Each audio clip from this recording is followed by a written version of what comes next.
Greetings, my friends. My name is David McLeod. I am your life mastery coach, and I want to welcome you today to MagnifEssence in Motion.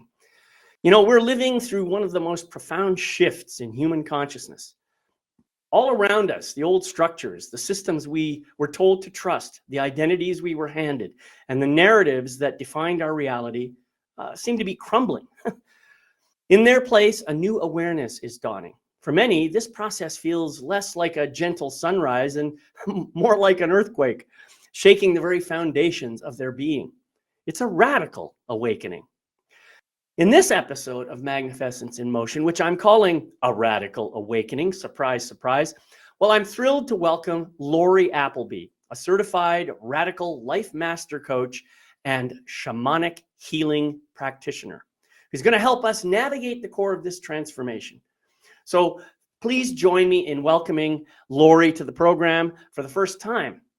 And come on, Lorree. I'm looking forward to getting to know you a bit better today and to say hello to you and to have a great conversation. There you are. Yeah, here I am. Thanks for having me. I'm excited to have this conversation. Yeah. First of all, just tell us a little bit about who you are, where you live, what you do, and why you do it. Sure. Well, I'm a woman that lives in Toronto, Ontario, Canada, and I've been married for over 35 years now, or together 35 years, and have two adult children. And I've been going through what some people call a midlife crisis for the last 13 or so years. And it really led me to what I do now. Like in the beginning, I was had a typical life, got married, had children, got a job, and I wasn't happy. And it really, all the circumstances of my life led me to becoming a radical living master coach.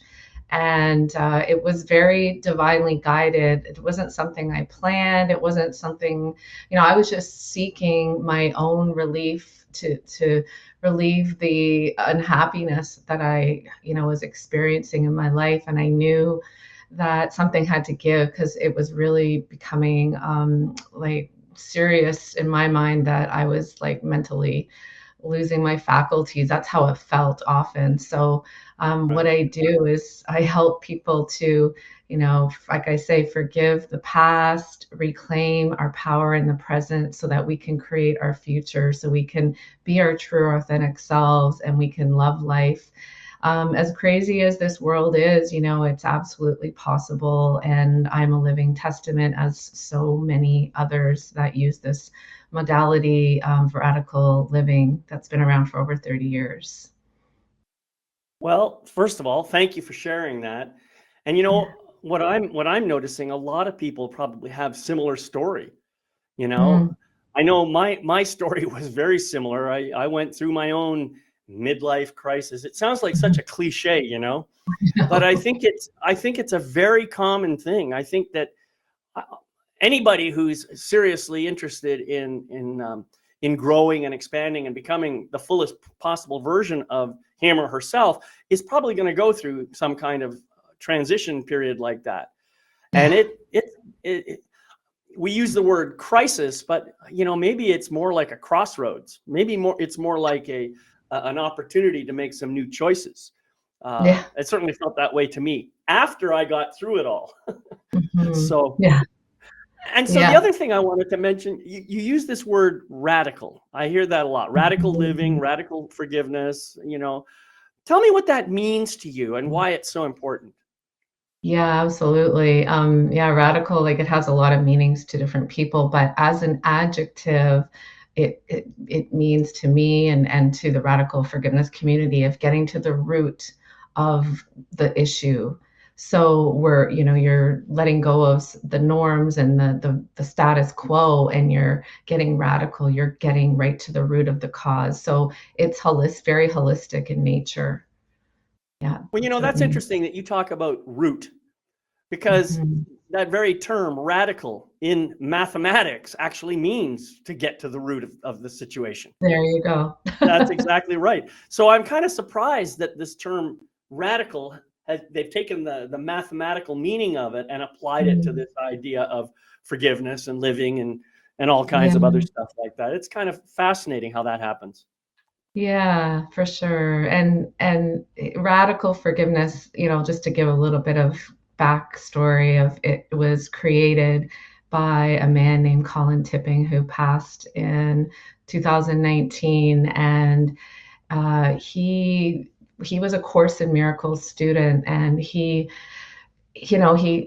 got the concept, but he also felt that humanity needed more to deconstruct all of the conditioning and programming, because our mind, our split mind, is so extremely strong, and it gets all these belief systems and get embedded into our body. So he developed some practical tools and processes that you didn't have to believe anything was true. This A Course in Miracles idea that everything happens for a reason and it's all perfect from the highest sense, but you only had to be willing to be open to shifting your perspective, to looking at different perspectives. And that's really what the awakening is, and what I love to do myself, and what's helped me is to be open to looking at different perspectives than what I think and believe, because I've been programmed and conditioned just like the rest of us, and that's based on our childhood, our what we've been exposed to, our education, society, what we're watching on technology, all of those things program us, to condition us. So being able to deconstruct, I like to look at it as you're kind of playing detective with what is going on at the root cause of what's going on in your external reality, because it all is played upon because of what's going on at the root, which we're not aware of unless we start to look at it. So radical forgiveness just gave us a step-by-step process on how to do that. And you don't have to believe it. You only need to be willing to be open to it, because the radical part is nothing wrong ever happened. It's hard to wrap our mind around that. So we don't go there. Yeah. But we're ready. Right. And you said something very interesting, which I'm going to come back to here in just a moment. But first, I wanted to say thank you to Jean and Mary, who are both here on the live program. I want to welcome you and invite you, if you have comments or questions, please feel free to drop them in the chat, and we'll do our best to respond to those.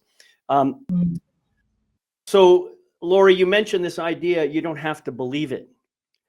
And I think that's a really important point that people need to understand. I think a big part of belief is that when we believe something, it becomes kind of hardwired in our mind, and our ego minds love looking for evidence to support the belief. We naturally have these biases towards those things that we believe in. So if we can just, eliminate all our beliefs and just simply be open to what is, everything changes dramatically.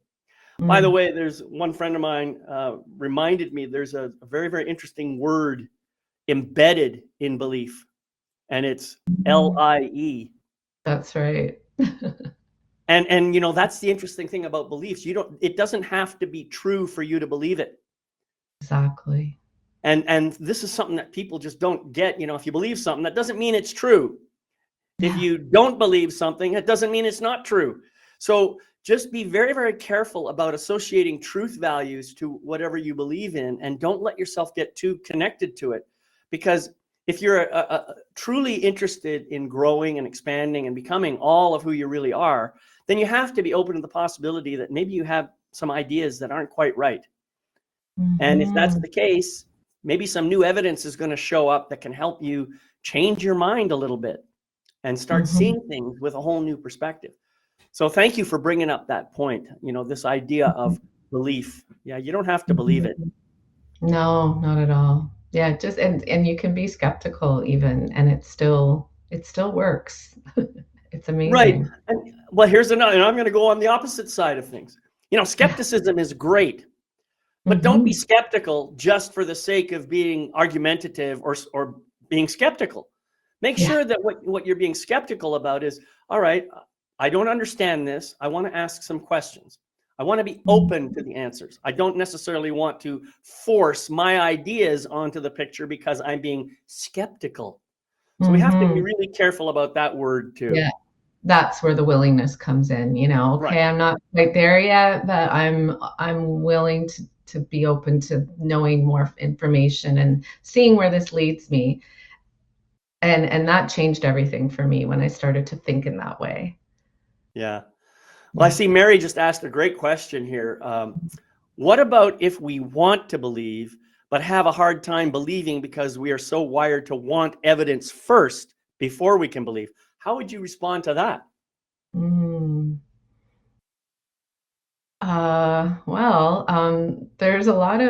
There's actually a lot of science out there that says facts don't always change our minds. And so wanting to believe, I just want to read this again. What if we want belief, but have a hard time believing because we're so wired to want evidence? Yeah. And I'd say that could be also a program as well, because you can have all the evidence you want, but really it's in my mind, it's partially evidence and it's partially what do I feel inside? What feels true to me? What are my values? Does this align with that? So it's not a one or the other, it's both. And I would say that's like the left brain, the analytical side, and then the right brain, the feeling side of us. So wanting to have facts, they're great, but they don't always change our minds because those belief systems are so extremely strong and they're embedded into us. So it's about, yes, doing all your due diligence with your facts. You're listening to different perspectives, looking at different scientific evidence and, all of that. And then eventually you start and you feel into, okay, this feels true, this feels not.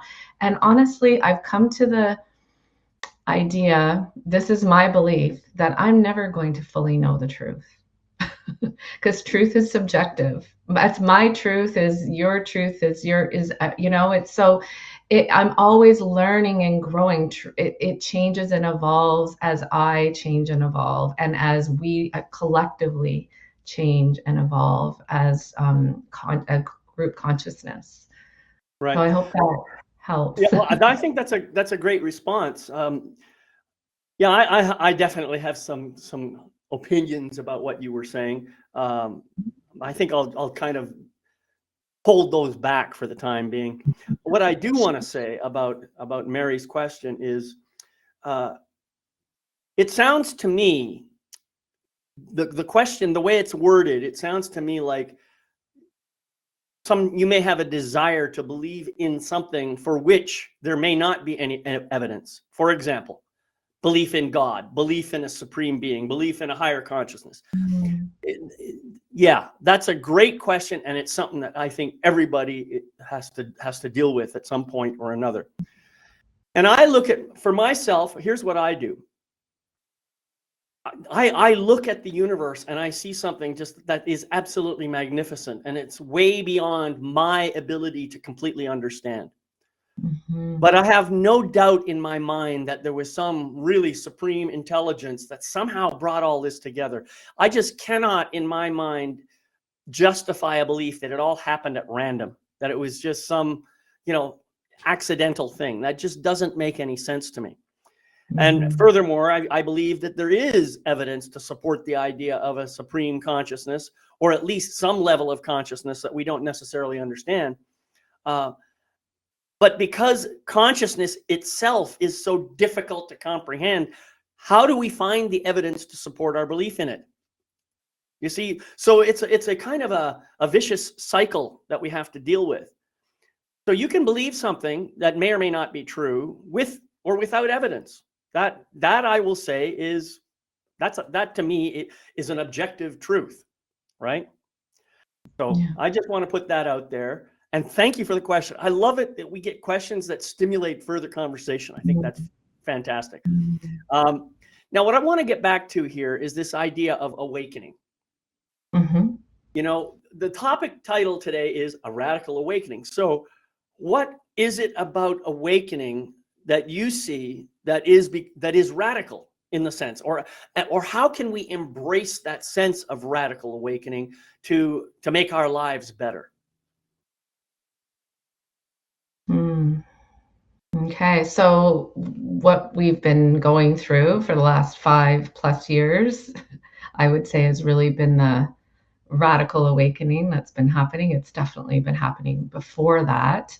And it's about seeing how what we're told, what we believed, what is, playing on out there isn't matching what we're sensing and feeling.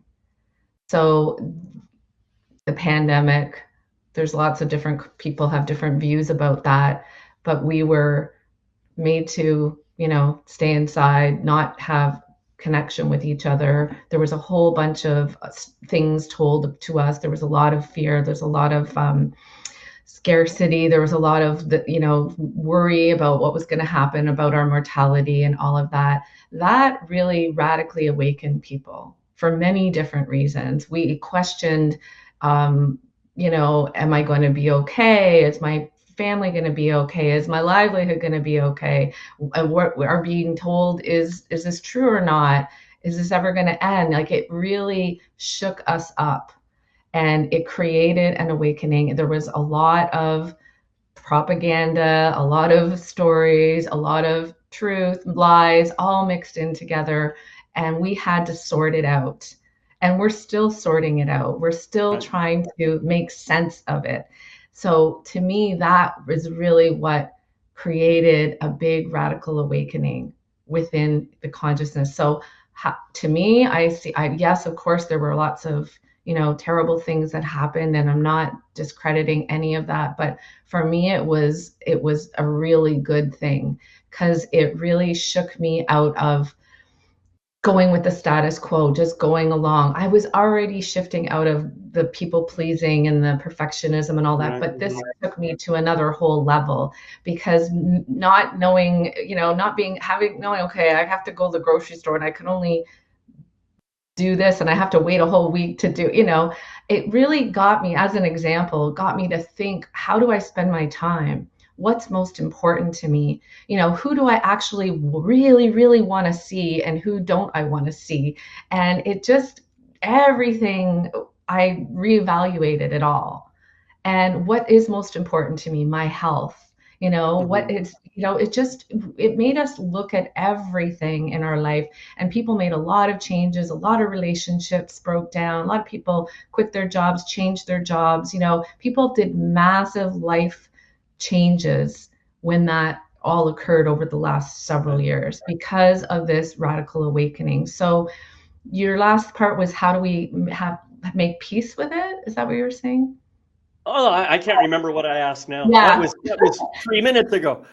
Yeah. So to me, that is what a radical awakening is happening, is we're getting to the root of it. And we're also discerning, like, what is true and what isn't true. What, does this even make sense? Because in the past, we all know this, we've been conditioned to believe that if you read it in the paper or you see it on TV or the news, it's true. We now know that that's not true. We now know that our politicians and the doctors and all that aren't the godheads that we had, been told to, because that's how I grew up. Everybody has a price, and everybody will, they will bend a knee if paid the price. Yes, that's what it seems to be. Yeah. So we're realizing that actually that authority isn't our authority. Our authority is ourself and our connection with higher power, whatever you call that. It doesn't really matter what you call it. That is our true authority. So this is, to me, this is the radical awakening that's happening, and it's incredible, because it's created so much growth, and without, it's like it's alchemy. It's like, how does a diamond become a diamond? It goes under pressure from a piece of coal, and it gets pressurized and over again. Like, that's what is going on with us. We're having increased pressure, increased challenges, and we're going through that journey of the soul from feeling like we have no control and we're a victim, or we're, something wrong with us, to realizing that that is not the truth. And the truth is that we absolutely do have control of our thoughts and our feelings and our behaviors, but it's about taking charge of that and doing that that getting to the root of it, and looking at everything from a holistic perspective. Right. Yeah. Beautiful. You talked, so a radical awakening, and the fact that so much is happening. And you say that, it's been very challenging and chaotic for a lot of people. And, one thing, it just reminds me of sometimes when I want to wake up somebody, a little nudge is enough to wake them up. Mm-hmm. But sometimes you got to shake them. Mm-hmm. And sometimes even that doesn't work. And maybe you got to slap them a few times to wake them up. All of us are different, and we're going to wake up under different circumstances based on different stimuli. So the whole point, I think, is, as you say, it's a radical awakening, and not only is it radical, but it's accelerating. And it's accelerating at a very rapid rate. That part really kind of blows my mind. And so, you were talking about all the changes that people made. One change that I will refer to for myself. I don't really have any desire to travel anywhere anymore. I find that for me, the greatest journey is the one that I take inside. Where I start when I do my meditation, and I go as deep as I can in my meditation, and I become more connected with the universe that way than I can ever be by looking outwards and trying to find some other destination that I can go to, or connecting with some person out there. Yeah, that might be great, but it's not necessarily the best choice. So this is something for people to think about. I see that Jean asked a great question here too. She says, when we are living in a state of chaos and great transformation, how do we embrace self-trust? That's a great question. What exercises or daily practices have you embraced to build self-trust? So I know that this is something that you teach. So why don't you share a little bit about that with us? Yeah, absolutely. Thanks for this great question, Jean. There's many things I do. Just to go back on what you just said, like going within, that's 100% what I do. Looking within myself, spending time with myself, not always looking outside of myself, is definitely number one. And there's so many different ways to do that. Being in nature is a huge thing, because it sets my nervous system to that parasympathetic, so I can receive and I can trust myself. It's about a lot of reflection, a lot of journaling, doing a lot of inner work for myself. I never did trust myself from the very beginning, just based on how I grew up and what I was taught. And it's been a journey of learning to trust myself. And so exercises would be to, like I said, journaling and self-reflection are huge, because when we're journaling, when we're reflecting, we are integrating as well, because we're writing. We're not just thinking. That's just in the mental mind, but we need to write it out, moving our bodies, just getting in our bodies. This all helps with trusting myself, loving myself. And trusting myself would also be doing that deeper inner work. That's what I've had to do, because the belief systems that I had was that I don't know enough. Other people know more than me. I'm not good enough. So when you don't think you know enough, and others are better than you, and you don't think you're good enough, and there isn't enough, that have that lack and scarcity, you're not going to trust yourself, and you're also not going to trust the divine plan that's unfolding, that us as a human consciousness is never going to, like you mentioned earlier, never going to fully understand, because we are a soul in a body. We had to lower our vibration to have this human physical experience. So how can we fully know that vastness of the infinite? We can't, right? We have an inkling, we have a sense, but we don't fully know. So another thing I do is what I was telling you before we got on the show is I have developed a soul care practice called the Soul Adventure Game. It's a journey to the real me. And it was divinely guided that I kept asking the universe, how can I make this healing work more fun, more magical, and still healing? Because I was highly sensitive, as so many people are, and I took life very seriously. I grew up very quickly. I didn't, allow myself to just let loose and have fun a whole lot. And so I wasn't allowing that intuitive guidance, that trusting that to come through. So what I did was I created what I called a game. So my split ego mind would kind of step aside. Oh, she's just playing a game. It's nothing to be concerned about. And it's a practice of tuning into choosing your cards and tuning into the messages that come up for you and trusting yourself, because every day you're consistently tuning in to your inner self, asking your intuitive guidance, to your higher self, of what does this mean, and noticing what's coming up, journaling, reflecting on it, and then you also tracking your progress. So it's a whole very simple system that helped me to learn to trust myself. And I also kept a journal. This is the last tip I'm going to share. I kept a journal, and I called it the evidence journal, that the universe spirit was supporting me. And I would write, because I did not trust that at all. So I would write down every single synchronicity and thing that kind of caught my eye, symbolism, metaphor, and I would review it. And that's what started to get me to believe that, wow, I am co-creating with the universe, with God's source energy. It's not just me here alone. I'm co-creating this. And so I trust myself, and I trust what's happening is happening for me. And I'm following the breadcrumbs. I'm following the synchronicities. And I'm not going to know it all. It's about following the journey, following the path. So I know it's so it's kind of a combination, and it's also what feels right for you, because we're all different, and this is what worked for me, and it works for many. But we all have different things that work better for us. And maybe you have something that you can add to that, David. Well, first of all, I mean, this game that you're talking about sounds absolutely fantastic. So I want to make sure that people can find that game. Can you please drop a link in the chat there? And I guess this is right to your website, right?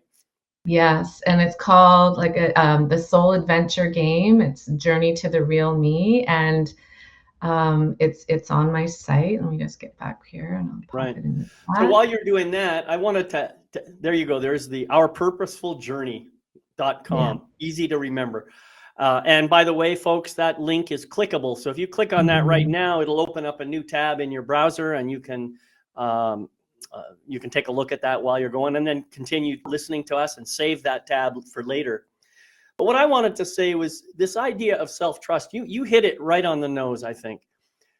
The first 40 years of my life that I talk about in my books and everything, I spent all my time trying to please other people. Well, I wouldn't say necessarily please them, but do what I thought they wanted me to do. I guess that's a form of people pleasing. But they weren't always happy with me, so I don't think that I was successful at pleasing them. That's the reason that I'm not crazy about that term. But in any event, that was the basic shape of my life. And I was doing this because I believed, well, this is how I'm going to get success. This is how I'm going to get happiness. This is how I'm going to, meet all the needs that I have in the world and so forth. Only by the time I hit 40, none of that was there. Sure, I had some of the trappings of a successful life, but I wasn't happy. I was miserable. And so I realized that this has to change. My life has to change. And so I made some radical changes. Oh, there's that word again. And I did some things that put me in a place where I started learning new stuff. And I realized after that happened, how much I had become dependent on other people to tell me what I wanted and needed, to tell me who I was and everything else. It's no wonder I didn't trust myself. And I think most of us go through that kind of conditioning. We're told this guy will teach you that, this woman will teach you that, and you pay attention because they're the ones who are the experts and you don't know anything about yourself. Mm-hmm. That's kind of the message that we're told right from the get-go. Yeah. And so it took some time for me to unravel all those belief systems and to realize the only person responsible for my life is me.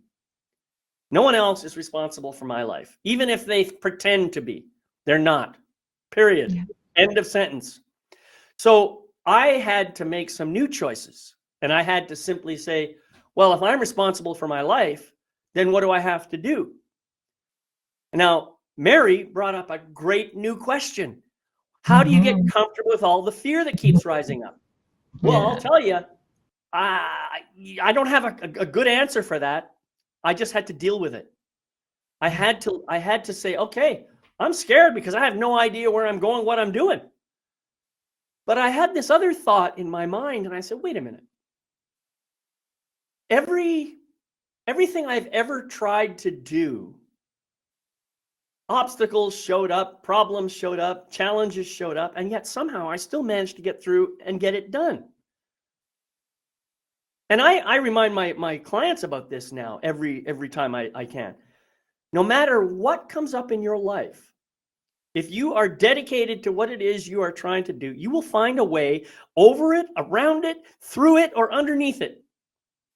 And you will get to where you're going. And then at the other end, you're going to be able to say, look at that, I got through it all. So up to this point, you see, I've been 100% successful in overcoming obstacles. Why do I think that this fear is going to be the one thing that stops me? That is how I got through it. Just having the awareness that I was able to get through stuff. That didn't mean the fear went away. It didn't mean the feeling of that jittery feeling or whatever it is you might feel, that feeling of closing in. It didn't go away. I just simply said, hey, look, I've done it all before. I can do this. And that just helped loosen it. And it helped make it easier for me to move through it. So, I don't know, that might work for you. What do you say about that, Lorree? How do you deal with fear? Well, I can definitely answer this question because I was living in a lot of fear. And there's a saying, I don't know who made it up, but you get comfortable being uncomfortable.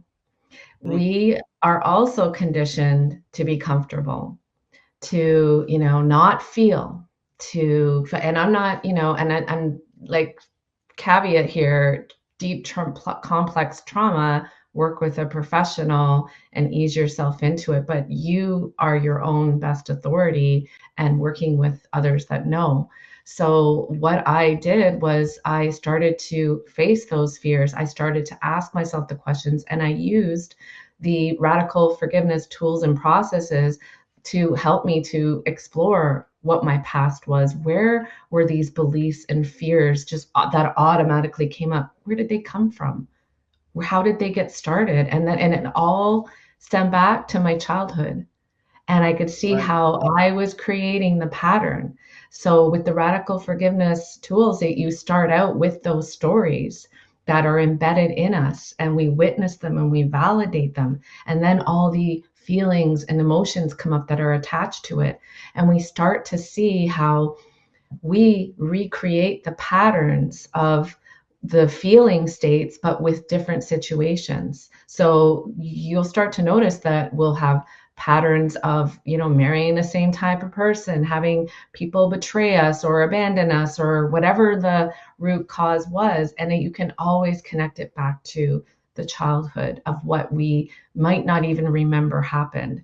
And that's where those limiting beliefs are formed. So going through the step-by-step process helps us to collapse all of those fear stories, dismantle that energy that's holding it all in place, and start to see, wow, I created all of this, and this actually isn't even true.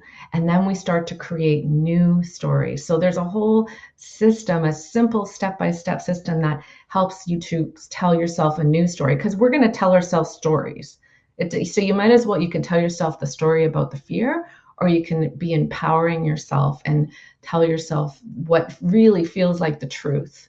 But we get to that by doing that step-by-step processes and healing. And then we start to shift and change our belief systems. And I was someone who was petrified of speaking in public, saying my opinion. I would never talk about this subject ever. I would be so afraid of the clapback, the pushback that I would get for talking about this. And through doing all of this work, I now can confidently stand in my truth, speak my truth, and share when I feel that it's actually going to make sense to share. Because you don't always got, I don't got to force my beliefs on other people and my truth. This is from my own experience. This is what I believe to be true, but I also keep room for people. You all have our own truth, and we're all at our own different levels of our journey and of our awakening.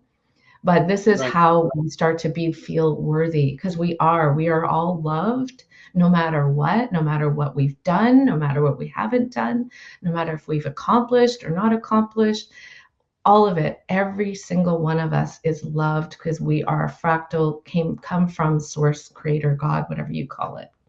Yeah, right. You know, there's just so much depth here that it's hard for me to pick one area to talk about.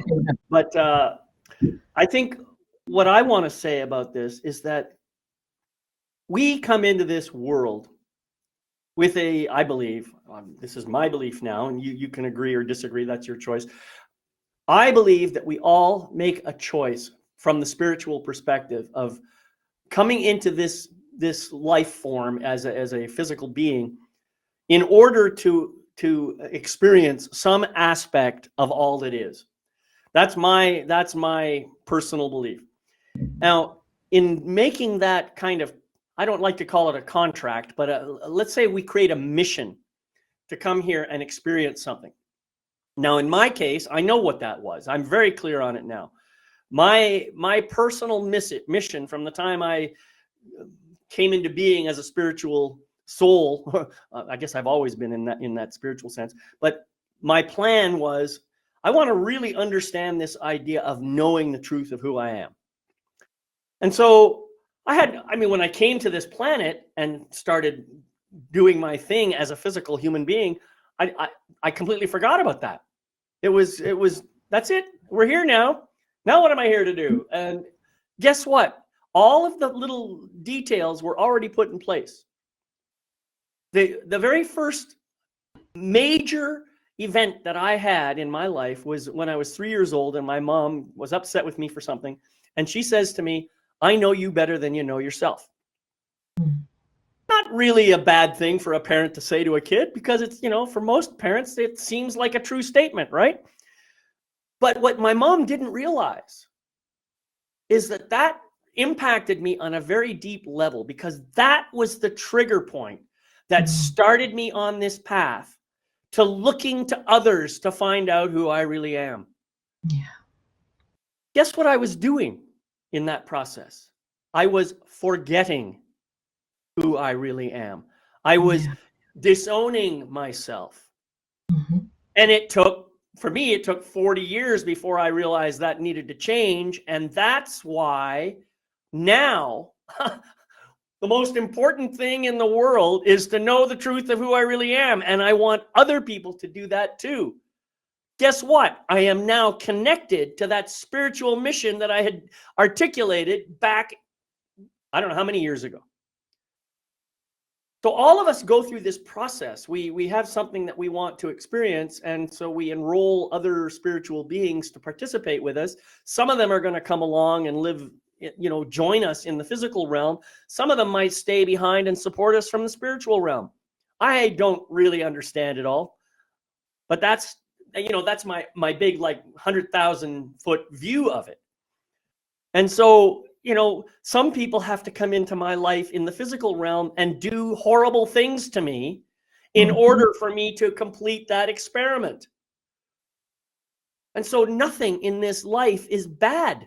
Everything serves the big purpose. I know it's hard to see it that way when it's happening to you. I get it. And it's hard then to actually develop a practice of forgiveness, because in your ego mind, you're saying, well, if I forgive that person, I'm basically saying he's okay, he's all right, he did the right thing. No, that's not what you're doing at all. You're just kind of letting yourself be free of any desire for revenge or judgment or any of that other kind of stuff. You're liberating yourself. That's what forgiveness is. Mm-hmm. And that's why, I think when you talk about it in the sense of a radical forgiveness, it's really important. I mean, you got to learn how to forgive. That is going to save your life. Mm-hmm. It does.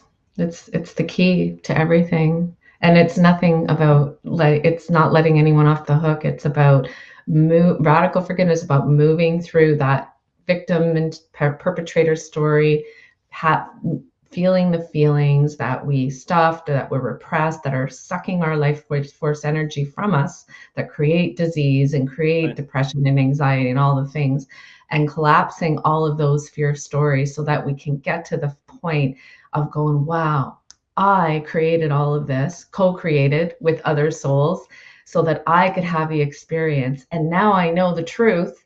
And I don't need to create that anymore. I can create something different because we are consciously or unconsciously creating our lives, right? It's whatever's going on in the mind, the belief systems, all the thoughts are creating our reality. And when we change that, and this is all science, right? The biology of belief. Bruce Lipton wrote about it, and there's many scientific studies that have been done. So what we project out what we believe. So if I believe fear and all the terrible things, that's what I'm going to see. I can still look at those things, but I look at it with more neutrality and with compassion, not with, oh my God, it's so terrible. Yes, of course, I have compassion, and that feeling might come up initially, but then it settles, and I'll look at what's going on out there that looks terrible and bad, and I look at it as, okay, that is the creation of the collective consciousness that has been unconscious for who knows how long, like a long time. And now all of this consciousness is coming to the light. You've heard the saying, the dark to the light. It's all coming to the surface. It was always there. It's just now we're becoming aware of it. It's about uncovering our shadow aspects, the parts of ourself that we don't. So it's the microcosm of it. And then there's the macrocosm that we see out there. So we have hidden parts that we don't love or we don't want to even acknowledge. And because we've learned that it's not okay or it's bad, but we're all things. So once we know the truth, then we get to choose consciously who we want to be. And that's in alignment with our values and with our mission. Right. Yeah, this is fascinating. And again, another potential turning point here to move to a new topic, especially about shadow, which is something that I think many people are afraid of. I find one of the things that I have learned about myself, and I've done a lot of deep work and uncovered many, many shadows. I don't know if I've covered all of them, but I've gotten pretty good now, The point that I want to make about this is that there's no such thing as a bad shadow. Yeah. There's no such thing as a bad emotion. There is what is, right? There is all that out there. And then there's the story you make up about it, right? Your interpretation, your conclusions, the fascination or whatever you have about it. And then there's the way you feel as a result of probably having that story that maybe has nothing to do with the thing itself. You talked about projection. Well, that's really what we do in our physical world. We project everything. And that's kind of a necessary thing because if you think about it, you've got 5 senses that help you to understand what's going on in the physical world, right? But think about this. I have this experience of seeing something. Well, what's actually going on when I'm seeing something? Well, my nerves in my eyes are somehow stimulated to trigger something happening in my brain that gives me this idea of an image or a series of images or whatever, and then somehow I project all that stuff out there. Mm-hmm. And yet the entire experience happened in here. Yeah. It's well, the same could be said for hearing. You hear something and your mind says, oh, it's over there or whatever. The source of that sound is over there. You see, this is what I'm talking about. We're projecting all the time. Mm-hmm. And we don't even realize it. Now, most people say, oh, you're being nitpicky now. You're being nitpicky. We're just seeing objective reality out there. Well, how do you know that? I mean, if you were completely blind, had no hearing, had no sense of touch, couldn't smell anything, couldn't taste anything, but somehow somebody was stimulating the corresponding synapses in your brain, you could be seeing the entire world. How would you know the difference? This is something that most people don't think about. I mean, it's kind of a crazy thought, I guess, but I'm just pointing out that we are far more than just those five senses.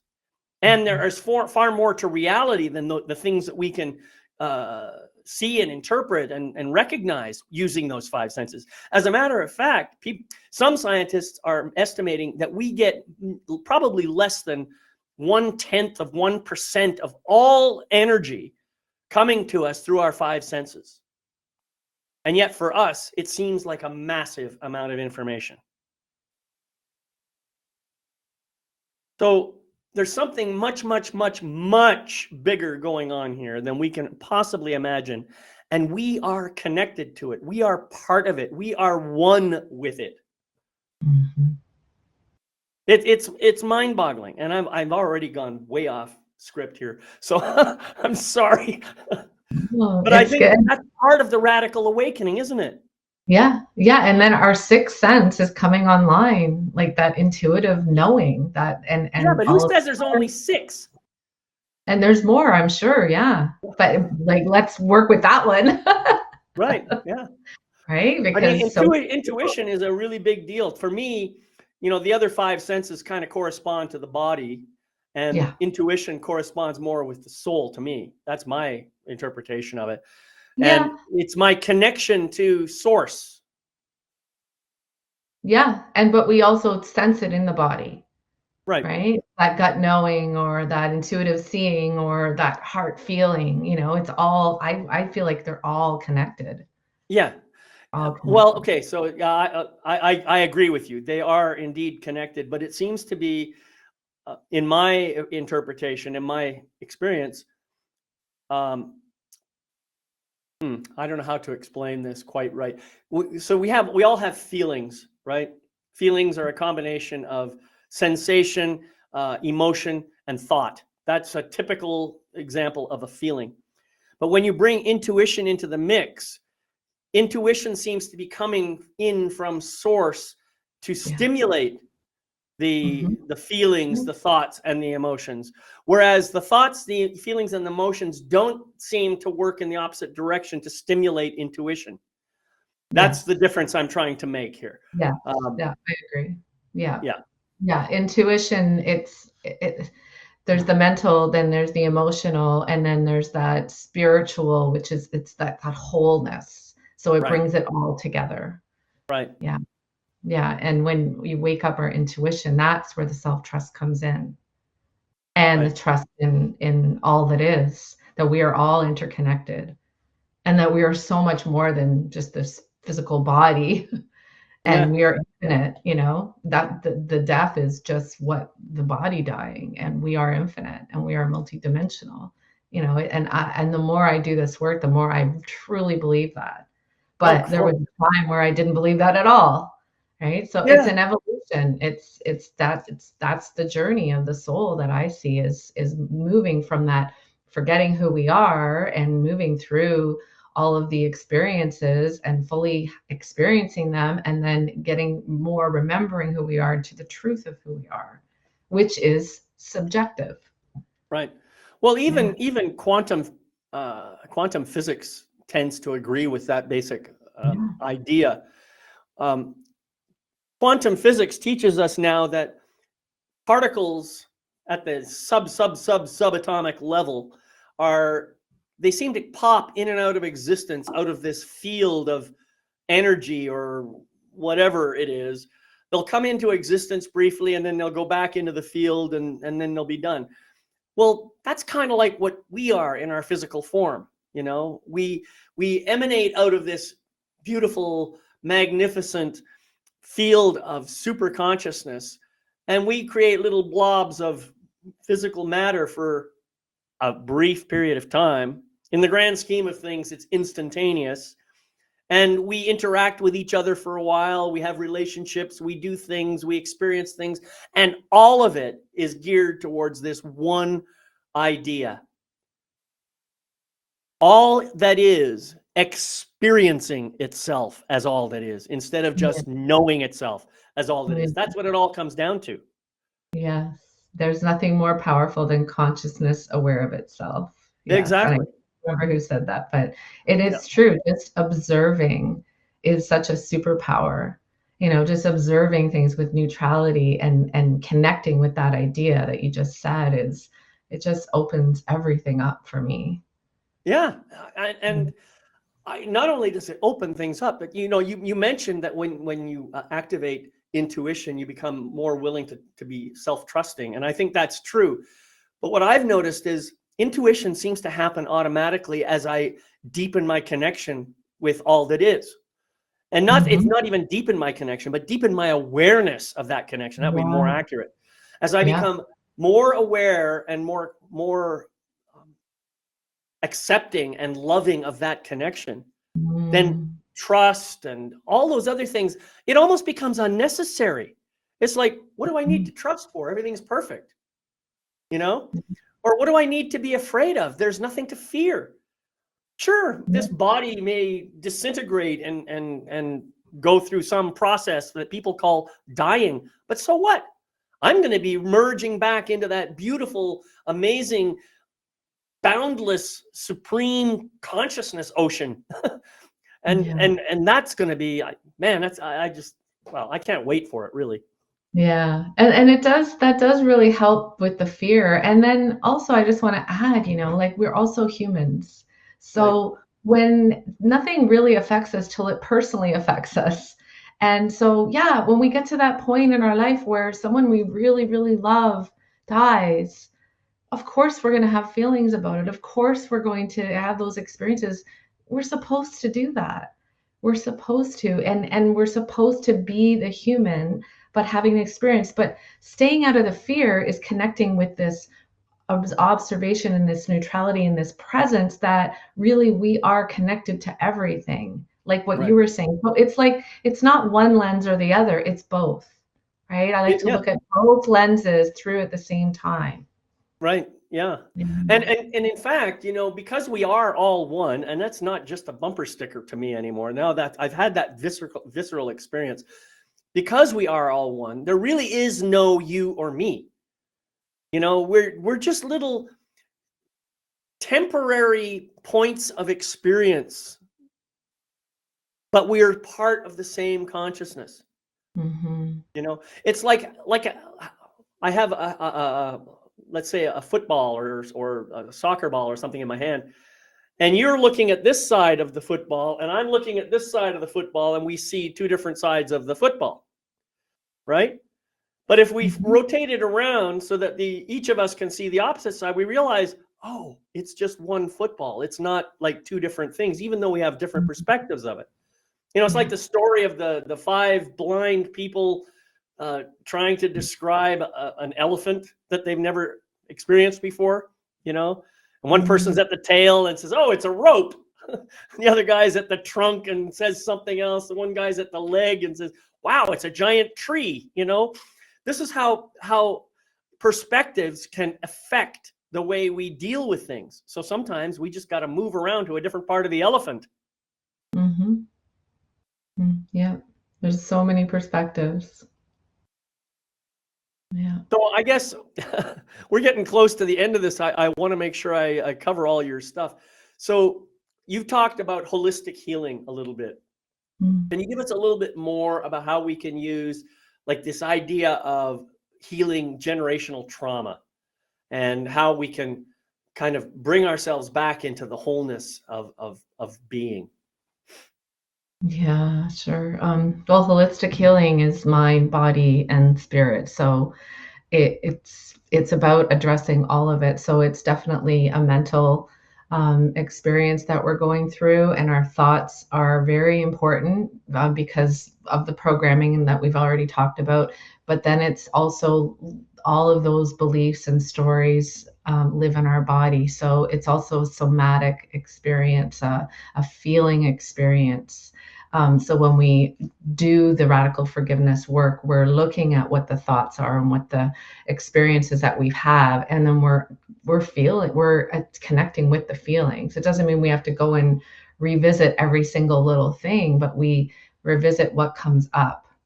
And when we do that, because what happens is those emotions, they get stuck in our body, and it takes away our life force energy, and that's how we get, like I mentioned earlier, get sick. That's how we don't have any energy to pull ourselves out of a depression or something. So when we start to interrupt that energy pattern of that fear story holding on in place because we haven't felt those feelings because they're stuck, that's when it starts to let go. So when we feel the feelings, and there's a saying, you got to feel it to heal it. Colin would say that all the time. When we feel it, then the energy starts to come back to us. So that's the mind and the body, and the spirit is connecting with that all that is, and that there is so much more than what we think. So we're co-creating, like I said, like I'm kind of repeating myself, but really that's what it is we co-created this life, and to have these experiences, to experience what it like, to forget who we are, remember who we are, and go through whatever the challenges that we were, so that we can help. And we're also helping others as well. We're doing this, like I like to call it a soul dance. We're doing this dance with and for each other. So I think of my husband and I. We're together, and there's so much healing experiences that we've gone. This man has shown me so many of my shadows that I have been able to heal and love and accept within myself. So I came here to have this journey. Big part of it was with him, so that I could work through a lot of these the challenges of people pleasing and perfectionism, and not feeling enough is really at the core of it. So in doing all of this work of the mind, body, and the spirit, realizing that I created it all, that if I created that, I can create something new, is the holistic approach. There's another approach out there. It's just the talk therapy and talking about it. It takes a long, long, long time to just talk. And I think more and more therapists and professionals are realizing that we need to do the body work as well, that there is a spiritual component as well. And they're bringing those things in as well, because they realize that that's where the results, and you can have very quick results when you are open to that spiritual perspective. It's incredible. Miracles happen. And that's what Radical Forgiveness, the book Radical Forgiveness, is called, Making Room for the Miracles.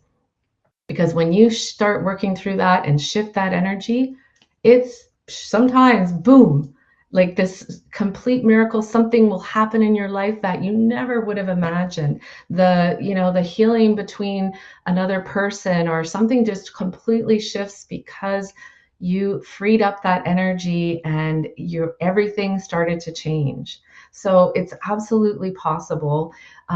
There's no guarantees of anything. It's doing the work, trusting the process, and trusting that what's coming up for you, what's coming into your awareness, is happening for you, not to you.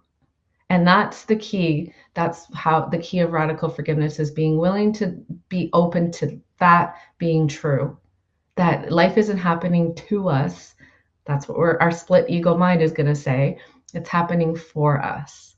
And that's where we connect with that wholeness of who we are. And our power. We have that absolute power. When we're in victim, we don't think we have the power. Yeah, exactly. I'm going to disagree with you on one point. I think there is a guarantee.